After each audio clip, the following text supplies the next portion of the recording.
আসসালামু আলাইকুম প্রিয় ভিউয়ার্স, আশা করি আপনারা সকলেই ভালো আছেন। মহান আল্লাহ তাআলার অশেষ রহমতে এবং আপনাদের দোয়ায় আমি ইনশাআল্লাহ ভালো আছি। আমাদের মতো তরুণ উদ্যোক্তা যারা রয়েছে তারা বর্তমানে নিজে কিছু করার চেষ্টা করছে, কারণ চাকরি করে আপনি নিজের স্বাধীনতা পাবেন না। চাকরি এমন একটা জিনিস যেখানে আপনি সবসময় একটা সীমাবদ্ধতার মধ্যে থাকতে হয়, আপনি কখনো স্বাধীনভাবে কাজ করতে পারবেন না। তাই বর্তমানে যারা তরুণরা রয়েছে তারা নিজে উদ্যোক্তা হওয়ার চেষ্টা করছে, তারা নিজে কোনো কিছু করার ট্রাই করছে। আপনি যদি নিজে একজন উদ্যোক্তা হওয়ার চেষ্টা করেন অথবা নিজে একটি ব্যবসা শুরু করতে চান, তাহলে দেখবেন আপনি ওই ব্যবসাটা অথবা আপনি যে প্ল্যানটা করবেন আপনি নিজে স্বাধীনতাভাবে কাজটা করতে পারবেন, কোনো বাধ্যবাধকতা থাকবে না এবং সেই কাজটা করে আপনি সফল হতে পারবেন। কিন্তু এখানে একটা কথা রয়েছে, আমরা তরুণরা যারা রয়েছে আমরা যখন ব্যবসা শুরু করতে যাই অথবা যে কোনো একটা উদ্যোগ গ্রহণ করি, তখন একটি সমস্যা আমাদের মাথার ভিতর সবসময় ঘুরে। তাহলে আমরা কী নিয়ে ব্যবসা শুরু করব, কত টাকা ইনভেস্ট করব, কী প্রোডাক্ট নিয়ে ব্যবসা করব অথবা কী সার্ভিস নিয়ে ব্যবসা শুরু করব, এই জিনিসগুলো কিন্তু সবসময় আমাদের মাথার ভিতর ঘুরে। যার কারণে কিন্তু আমরা খুব বেশি দূর এগিয়ে যেতে পারি না অথবা খুব বেশি সফল হতে পারি না।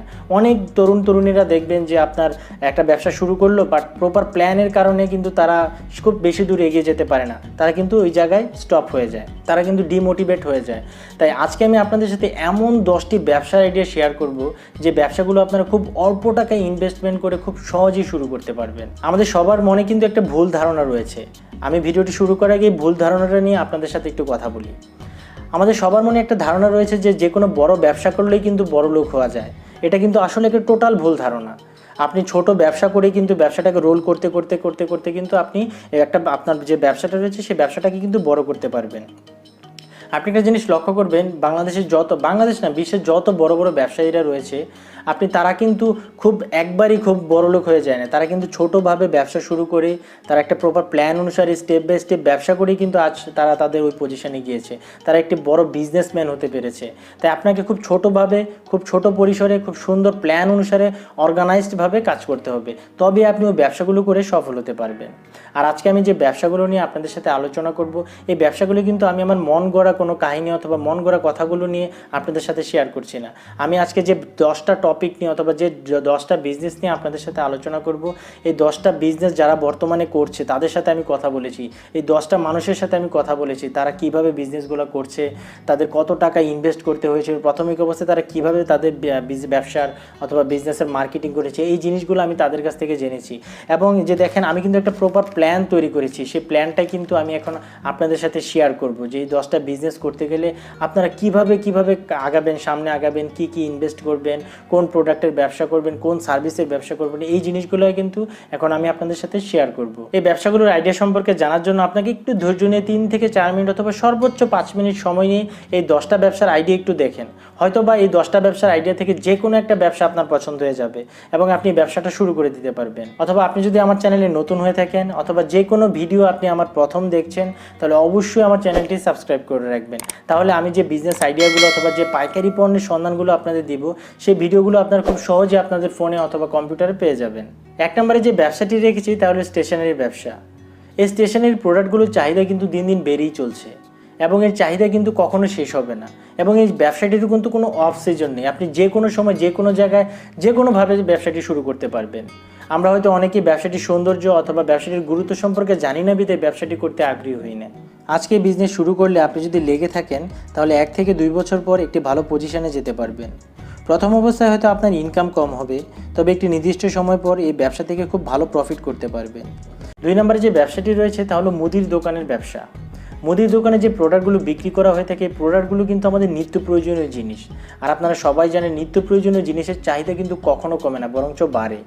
একটি মুদির দোকানে আপনি দেখবেন চাল ডাল থেকে শুরু করে খাতা কলম বিভিন্ন ক্যাটাগরির প্রোডাক্ট বিক্রি করা হয়ে থাকে। তাই মুদির দোকানে প্রোডাক্ট বিক্রি নিয়ে কিন্তু আপনাদের কোনো টেনশন থাকবে না। আপনাদের শুধু একটা জিনিস নিয়ে কাজ করতে হবে, আপনার একটা ভালো জায়গা অথবা ভালো লোকেশনে আপনার দোকানটাকে দিতে হবে। আমাদের মাঝে অনেক মানুষ রয়েছে, আমরা আমাদের স্ট্যাটাস এবং পরিবেশের কথা চিন্তা করে এই মুদির দোকানের ব্যবসাকে কিন্তু কোনো পাত্তাই দিই না। কিন্তু এই মুদির দোকানের ব্যবসায় যে কী পরিমাণ প্রফিট, এটা যদি আপনারা একটু একবার খোঁজ খবর নিতে পারেন, আপনাদের আশেপাশে যারা মুদির দোকানে ব্যবসা করছে আপনারা যদি তাদের সাথে একটু কথা বলে তাদের বিজনেস ডিটেলসটা একটু জেনে নিতে পারেন, দেখবেন এই মুদির ব্যবসায় যে কী পরিমাণ প্রফিট। আপনারা যদি এই প্রফিটটা সম্পর্কে জানেন তাহলে কখনোই আপনার এই ব্যবসাটা ছেড়ে যাবেন না। 3 নাম্বার আমি যে ব্যবসাটির কথা বলবো তা হলো সাইনবোর্ড বা ব্যানার তৈরি করার ব্যবসা। আপনি দেখবেন আপনার চারপাশে বিভিন্ন ধরনের সভা সমাবেশ, মিটিং, অফিসিয়াল মিটিং বলেন অথবা বিভিন্ন ধরনের মিটিং অথবা বিভিন্ন ধরনের অনুষ্ঠানে বিভিন্ন ধরনের সাইনবোর্ড অথবা ব্যানার, ফেস্টুনের প্রয়োজন হয়। কিন্তু যখন আমাদের এগুলো প্রয়োজন হয় তখন কিন্তু আমরা সেই অনুসারে একজন দক্ষ লোক অথবা দক্ষ বিজনেসম্যান যারা এই সাইনবোর্ড বা ব্যানার তৈরি করে আমরা তাদের খুঁজে পাই না। আপনি যদি এই সাইনবোর্ড বা ব্যানার তৈরি করার ব্যবসাটি শুরু করতে পারেন অথবা শুরু করে বিভিন্ন বড় বড় কোম্পানিকে ধরতে পারেন তাহলে ব্যবসাটি করে আপনারা খুব ভালো প্রফিট অর্জন করতে পারবেন। 4 নাম্বার ব্যবসাটি হলো কাঠের আসবাবপত্রের ব্যবসা। দেখুন বাজারে কিন্তু অটোবি, পার্টেক্সের মতো অনেক বড় বড় কোম্পানি আছে, কিন্তু মানুষ এই জিনিসগুলো এখন আর খুব বেশি কিনছেন না। এর কারণ একটাই, দেখতে সুন্দর হলেও কিন্তু টেকসই না। তাই মানুষ কাঠের জিনিসের প্রতি এখন সবচেয়ে বেশি ঝুঁকছে। আপনি যদি খুব সুন্দর সুন্দর ডিজাইনের বিভিন্ন ধরনের কাঠের আসবাবপত্র তৈরি করতে পারেন তাহলে এই ব্যবসাটি করে আপনি খুব ভালো প্রফিট অর্জন করতে পারবেন। 5 নাম্বার ব্যবসার আইডিয়াটি হলো ফাস্টফুডের ব্যবসা। আমার মতে এই একটি ব্যবসা দিয়ে আপনি কোটিপতি না হলেও লাখপতি হয়ে যেতে পারেন। দরকার শুধু একটি প্রপার বিজনেস প্ল্যান এবং সেই প্ল্যান অনুসারে কাজ করার। আমার পরিচিত এক বড় ভাই যিনি মাত্র 15,000 টাকা দিয়ে ব্যবসাটি শুরু করে মাত্র 6 মাসে তিনি লক্ষ টাকা পর্যন্ত আয় করেছেন। 6 নাম্বার ব্যবসাটি হলো ফার্মেসির ব্যবসা। দেখুন এই ব্যবসার চাহিদা সম্পর্কে নতুন করে বলার কোনো কিছুই নেই। এই ব্যবসাটি মনে হয় না আর কখনো ডাউন হবে। এই ব্যবসাটি করার জন্য সবার প্রথম আপনাকে ফার্মেসি সম্পর্কে একটি কোর্স করে নিতে হবে, তাহলে আপনি পুরো প্রসেসটা সম্পর্কে একটি বিস্তারিত ধারণা পেয়ে যাবেন। 7 নাম্বার ব্যবসার আইডিয়াটি হলো ফটোগ্রাফির ব্যবসা। দেখুন ছবি তুলতে কে না ভালোবাসে। আমাদের চারপাশে কিন্তু প্রতিনিয়ত বিভিন্ন ধরনের অনুষ্ঠান হয়ে থাকে এবং অনুষ্ঠানের সেরা সেরা মুহূর্তগুলোকে কিন্তু অনেকেই স্মৃতি হিসেবে ধরে রাখতে চায়। আর তখনই আপনার প্রয়োজন হয় একজন দক্ষ ফটোগ্রাফারের। আপনার যদি একটি ভালো ডিএসএলআর ক্যামেরা থাকে তাহলে আপনি ব্যবসাটি শুরু করে দিতে পারবেন।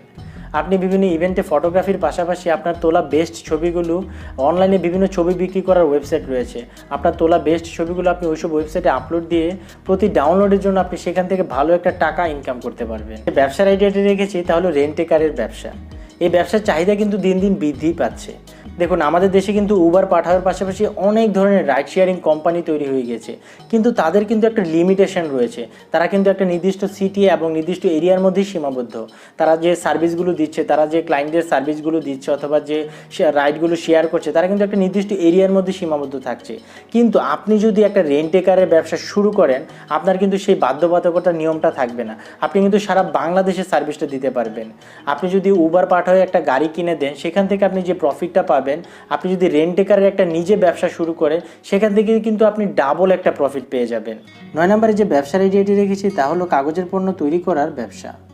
যে কোনো পণ্য বিক্রি হওয়ার পর তা ক্রেতার কাছে পৌঁছানোর জন্য এই কাগজের ব্যাগের দরকার হয়। আপনারা সবাই জানেন পলিথিন ব্যাগ কিন্তু বর্তমান বাজারে একদম নিষিদ্ধ। আগে যেখানে পলিথিন ব্যাগ ব্যবহার করা হতো এখন সেখানে কাগজের ব্যাগগুলো ব্যবহার করা হয়। তো বুঝতেই পারছেন এই চাহিদা কতটুকু। আপনারা বিভিন্ন রঙের কাগজ দিয়ে এই কাগজের শপিং ব্যাগগুলো তৈরি করে তা বিভিন্ন লোকাল দোকানগুলোতে সরবরাহ করতে পারেন। এতে করে আপনাদের ভালো একটি প্রফিট চলে আসতে পারে। 10 নম্বর এবং সর্বশেষ যে ব্যবসাটি তা হলো গুঁড়া মশলা তৈরি এবং তা প্যাকেটজাতকরণ। এই পণ্যটি আমাদের নিত্য প্রয়োজনীয় একটি জিনিস, আর আমরা সবাই জানি নিত্য প্রয়োজনীয় পণ্যের চাহিদা সব সময় থাকে, কখনো কমে না। আপনারা যদি মানসম্মত উপায়ে মশলা গুঁড়া করে তা প্যাকেটজাত করে বাজারে ছাড়তে পারেন তাহলে খুব ভালো প্রফিট করতে পারবেন। তবে এই ব্যবসার জন্য আপনার মার্কেটিং খুব ভালোভাবে করতে হবে, আর এর জন্য আপনি ফেসবুক প্ল্যাটফর্মটি খুব সহজেই ব্যবহার করতে পারেন।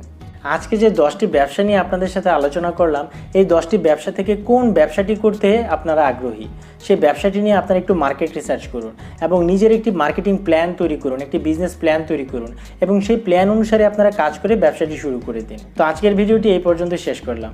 যদি এই ব্যবসার আইডিয়াগুলো সম্পর্কে আপনাদের কোনো কিছু জানার থাকে তাহলে অবশ্যই আমার ভিডিওর নিচে কমেন্টস করে জানাবেন। আমি প্রতিটা কমেন্টসের উত্তর দেওয়ার চেষ্টা করব। আর যাওয়ার আগে আপনাদের কাছে একটি ছোট্ট রিকোয়েস্ট থাকবে, আপনি যদি আমার চ্যানেলে একদম নতুন ভিউয়ার্স হয়ে থাকেন তাহলে অবশ্যই আমার চ্যানেলটি সাবস্ক্রাইব করে রাখবেন। ধন্যবাদ সবাইকে।